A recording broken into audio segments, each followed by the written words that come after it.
Yema obi bia kwa about the Smart Ghana update so we a news update for frokra ne de ba be somo. Awusia Omanhene kwabena sante ene ne panel ene omuchemu a sesemre a ka Kennedy akompre kwa Agyapong mpanifo ene ne di nkomo ene na kasa na ono anso so atena se adwene ho na ode ne ho aba be join MPP ene Dr. Bawaumia campaign a bibia ekoso kama yi. Kayesa by now Dr. Bawaumia ne running mate no aye ready. Da busia one Professor Smart sapon atwetwe nkomo ni nyina efa ono so survey fa running mate hu a okiremu a na akomia esi supi said this month there Dr. Bawaumia edidi ni ba betudwa enti enam so emo wode ahopepre release the research anu oye wo ba bia na wadru bia da busia eno so aba abonten ama Omanhene ene Professor Smart sapon ewrem ama dia a wodi nkunim no so atodwa busia mepese ebekọ ni akwakuti da busia Omanhene kwabena sante ene ne panelists de omukoso insist say ekamia kwese Dr. Bawaumia eche sa esoso ena Professor Smart sapon enso research ne dia beto so say Dr. Bawaumia eche ewo running mate no ate se omukiremu a ne party ni pen no ene de formofo no pen no ade se omameke omadwen awie ate se research bia eto abontin bia no point call one direction enti omunhu die enti a Dr. Bawaumia ene MPP mpanifo omatena se a ababedru samre a omukiremu a so omantwusu ni ntema wanhwa na dachi bi no ekwakoha MPP party na ebusia yenti mra biaba se de omukọ eye presidential de wie ya na wo so omsase nkonya finally yewra kene de Agyapong akoka eye Dr. Bawaumia ne campaign team ho no esanse ebrewom a wono atena ase assess ne ho ni mpanyifo di nkomo ene waba forward enti no the delay na ewom a By 79% and a catcher Dr. Sapon penny Savino, new common near Dino, as someone say a delay no. M1 Dr. Bawaumia, and we saw no Casaxima or Yejumano, but so a running meter or no so no, and what the energy. I will keep be so bet me do with some simin number former side Jinchia Kwan was I could do, baby I make what could John Dramani Mama and Dr. Bawaumia or Mufo, you know, until running mate. And your man says, I cannot running mate to class, you running mate. On my effect. One of them says, Uko file papers as presidential aspirant or candidate. When you running mate, I need you. And you complete easy will turn it down. Why? Because the running mate is a potential president. Or no, Babe Boamuaye Juma. So, or no, Babe Boamuaye Juma. You know, the issue of running in the wisdom of the framers of the Constitution. Look at what happened to us in 2012. If Vice President Niwa, there would have been a gap in Ghana's governance at the time. Okay, I could see my boss, so you're in common, but Nipa. What would the crata and mamma or maybe King Nipo or crata or question like a okay, Professor Smart a supple, meaning in between common. Prof, you hear that? Oh, dear. Adom, Omanhene, almost more. Oh, Yahu, and I'd be done. Mumma, should be a cacanam, the way I banam, the way I badam, and you know, commoner. Ye bedin ya am Adom Semino Casse. Now, ye decline, and any push you ma, oh, yes, this edge me. We know, early June and after late May, and opening Bakwa war, MPP Muya said, Nanakumia said, June, yes, Mudia, Tibia, and as a minimum, Sankosis, June, Bekoria, the Nanka. Omanhene ebe de kira osan frankatuni de man pipi na ko si mi gina ye enti you ona nyina yenim da eba na mpanifo bi sa ne sisi ni pise efide Agyapong aka kre bi no waba ni ntino. I felt like okay, then baby amadu bia no, let me just tease out expectations of our party for sabi di form ho kane ansa na befa Ghana ina wono. What are they expecting? You say Enchebia June in Konawi no. Omanhene ebe de chair sign flag bearer abebo or nipa bakudi manabe buano e won adwuma o die nimu. Now what are you expecting? So it was just a very friendly but interesting research I had can adwuma di aye di ho. Just after Papa no say June nimu die omu ye sure so mu flag bearer no be yiwe no. I'm so okay fine. Let me just tease out what the people are expecting. I see. After the day expectation survey. I see. Prof, so I've seen your table, your sample size and all. So walk us through how you arrived at all these things, and why you advise that the flag bearer may take a cue from this and other earlier surveys. Now, I'm seeing that table of personalities. I'm seeing frequency and percent. I've seen your sample size. I've seen the kind of people that you spoke to. Walk us through. Good. Who do a form a constituency level na Obenya constituency executives kakra, electoral areas kakra, electoral area executives kakra, and polling station executives. So kakra and also muna so power. You see, and I usually say a structure at the base in it here. And you get to a place like maybe Obuase, and different constituency. Maminisu, if I was saying, Drobo German South. If you where do Drobo German South, and now what do constituency mean? Now, I'm an beto Jasano. Then let me allocate or find where those concerned party executives are.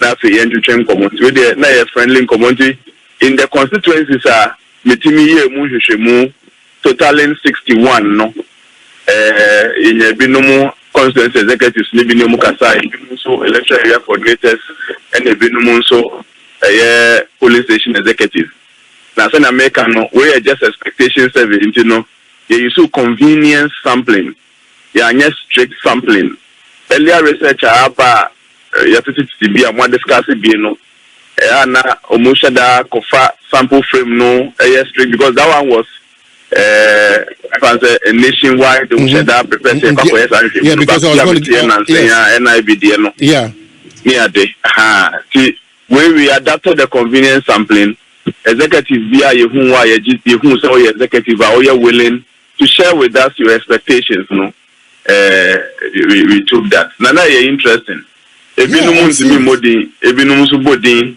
obi bodin wi out mi bodin ni nyina wi so okay o de ne de beba bi anso emra batanke din we ni ade it was a very friendly engagement and kikabo mu a and say yebo honkomo no. I see. When you come to the table 2, expectation of party people, maybe that's where the interest is because Akwasi Ajimaiwa Abuna Pukawa. We've been having this conversation after the NIB report, and you are pointing to certain similarities. So the expected partner here, Matthew Opoku Prempe Napo, frequency 1,273, and the percentage is 35.6%.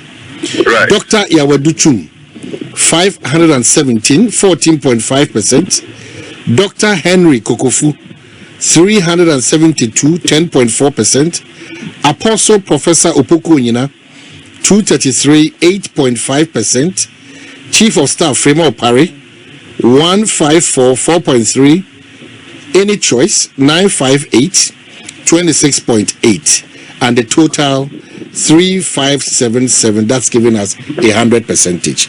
So then I will say and then the more multimedia could do these names when eba up. What was their basis? Right. And I'm saying we know me a war public domain that anti for me because my research way is only confirming what perhaps people know. Wow, take it just a simple scroll crying your research now we know na me matrix and I say should be a medicina the next table no obehuna grassroots mobilization obehuna list no unfortunately me need laptop no but the next table no matrix no parameters na wo no no enti ya me bisa say unim me bia na unim bi dia ene hwan na afo say obetimi aboa in the work that Dr. Bawaumia is doing. Now, the Jumano and in respect of grassroots mobilization. I'm seeing grassroots mobilization, party unity, party executive motivation, resources and logistics support, competence, human relations, other qualities. Absolutely. And it didn't know Obuboni in a ranking area. Now say you score. And in terms of Uber scoring numbers necessary. Papa. And I know you're scoring. You can take, but decide not to take it. Again, necessarily say nipa baako bi ade baako. And in the metrics I feel Obinim ebi will be bracing. I know summary in the bus on Monua. Dr. Matthew focus 35%. Okay. Let us say in terms of grassroots mobilization, in other metrics, others were also doing well, but cumulatively, no. And then but maybe of interest to me is the conclusions that you about to point number 3. Though many party delegates expressed worry over the delay in nominating a running mate, this report is silent over it due to the vast indication of naming the running mate before the end of June 2024. What was their worry? Why? Actually, what was their worry?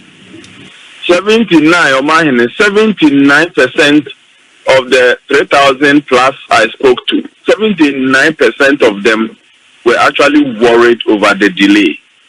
But and I say I didn't report that because after all, you know, say NPP money to just say yeah, but I'm saying the month of June, but June is you know. That was the idea, but so over 79% were worried over the delay, and only the point I was trying to make. But me normal fan say okay, fine. Worry how ni no enchebia because indications enchebia no and end of June year and can record. That is the essence of the point. I mean, if people want to know, or if those listening want to know, they will say in the past people did their nominations late. If you say running mediocre in September, near the Aluma in the bank, with the bank, the party executives that I spoke to, Omanhene, 79% were worried over the delay. And let no one compare a certain past election to current election. Omanhene election biya ye no at the forefront. Election biya dance. Election biya dance.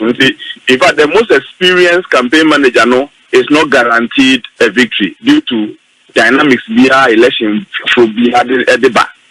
And when we say there are historic antecedents, they mean maybe a September then, but in my report, 79% of current executives of NPP, Mukasai, within the number of constituencies I'm here, you know, were worried. 79, they are things that 79, they Anoshi. But I mean, I made that statement because media number safe to penny if only be one say, Busumi we Okay, so for the sake of time, Professor Smart Sapon, Director of Research and Innovation, Kumasi Technical University, Ghana, Research Design and Data Management Consultant, Associate Professor of Statistics, grateful away, so what you this are a Ede Abraham. Good. I'm sure it's what in common. Sure. Yeah, rapport upon. What is your can be? Your can Matthias here is a great Juma suspicion or ye post no analyze him say what stars and say out say the can look and you know for me and yam one bium say nipa na or sample of views do no kase emunfa Dr. Matthew Pempenapo any running meet. It is a confirmation of what the national security did.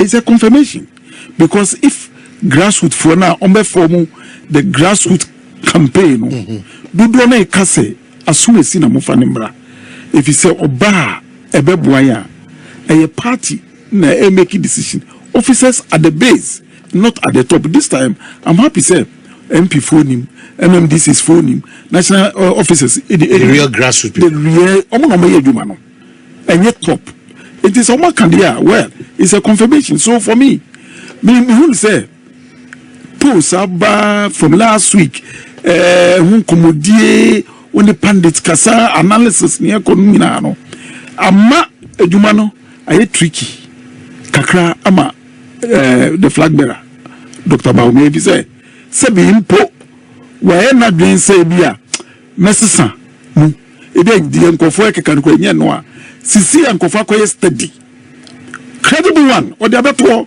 so will you ignore it now what the unso the opeso yechi ana say the oman for no peno and our bomna kwa kwa babu once me Pontius Pilate na yefie na edi Yesu koye they say abrante onye afie and so the enkofo ni kanti o say na monye na you understand and so ono hine nankasa de nanka ni premu no anka obeja Yesu no kwa fa no wadi ese eno ana esi no ebia na flagbara wona de na suppose nkofo uti media report post anko national secretary Prof Smart oye credible and you be keka church bibi no de abetuja because the image associate professor is at stake. It's at stake into anko ye bibi keke fen ko bring nkofo ani so into why meticulous work on the abetuja so we obi a figures statistics there as so gidi na utimi di ye aduma e say no e na betumi gina so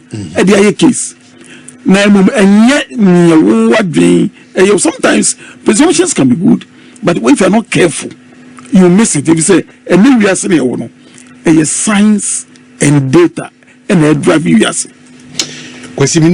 so what it means is that the NIB, the Smart Sapon and other reports you think say a binding on the flag bearer of the new if you say oh flag bearer na ni baby a nkofo kwa ye duma na ma no e ma na ye mere so a different one almost for me to ja so for me who say na duma na kaye e ni tipaye no nkofo ya ma na wi enti no onhwe no ntie the grassroots for the car no fa nya duma if you say enyo no yes una wo hu kwan na nso no de dudu amemu ni ebu enye fi akọ dudu amemu enti se dudu amemu na se party for no mo form say assume sino Dr. Napono mo pena ada na mfa nemba Dr. Pempo na opera ada na mfa nemba abne Oman o de said you be hu bi abeka Omanonim o hye Dr. Sapon conclusion number 2 o say wo mu say delegate party delegates no and I decided out of Nipa and Pimi and Sana when you mudin kobo ne bro so ne no o say Dr. Bawaumia ewo akonya ni tumni say obeye candidate or ye acceptable even omunye party for no ebegina tum enti no e wono so e kan bibi wo hakakra e kan bibi because delegate akan de omope ubebisa say the delegate akaso omope no sa wodi ni begina abonten yi ni fi delegate intem de ni begina Ghana fo ni ma Ghana 4% ni pa no ana na eba no election na obi beka say won ko election na won fa resources logistics and twenty at a point ye hu daily CBN na report say one member of parliament of Eastern region so no betumi ama 1 million per constituency omo de be campaign ade iti oye the best choice I was Dr. Bawaumia efa no obia elobe iti about resources and what share nema wo hanoma was say grassroots mobilization the candidate I was say Dr. Bawaumia efanas ne running mate no I was so you obi obetumi aboa no ma mobilize ase wodom no matie se monten so akoye campaign enti when your qualities bia I was say nipa no enya answer ni dia ba bonten o ma no bi beka se by now June awie ekwa wie ye o ene eye ne de to so aduonu 24th it by now no wo be se o na ka we na ka edini kra ba bonten reconciliation bi wo ba bi kra wo so mo ye san say edini ba wo ye dan a bitterness bi ebeba wo ba bi na ka by now o ma to adwene o ma di san komo ni nyina masumdua ba se de o mo call eye presidential de wie ya na wo so mo sase nkonwa finally ye rack ne de Agyapong akoka eye Dr. Bawaumia ne campaign team ho no esan se ebrewom awo no atena se assess ne ho ni mpanyefo di nkomo ene waba forward enti no the delay na ewo mu a be 79% ene ka che Dr. Sapon penny survey no ni nkomo ne yedie no eso mu hu ni se delay no emwa Dr. Bawaumia ewo mu so no akasa tie sima oye adwuma no ba se wonya a running mate a ono so no ewo the energy awu kitabie se obetumi adu babu se masimi na mo fom saa genchi akwan ho akodru babi a mekwa kodi me nkomo e John Dramani mama ana Dr. Mahmoud Bawaumia omufo nyina onti running mate mo de dey any o man sasa ne ka no de na ka running mate kran se yi running mate o my effect wonim se uko file u papers as presidential aspirant or person candidate. We need running mate any juma. Any complete. Any complete easy will turn it down. Why? Because the running mate is a potential president. Or no babe bomu juma. So or no babe bomu juma. You know the issue of running in the wisdom of the framers of the constitution. Look at what happened to us in 2012. If Vice President Niwa, there would have been a gap in Ghana's governance at the time. Okay.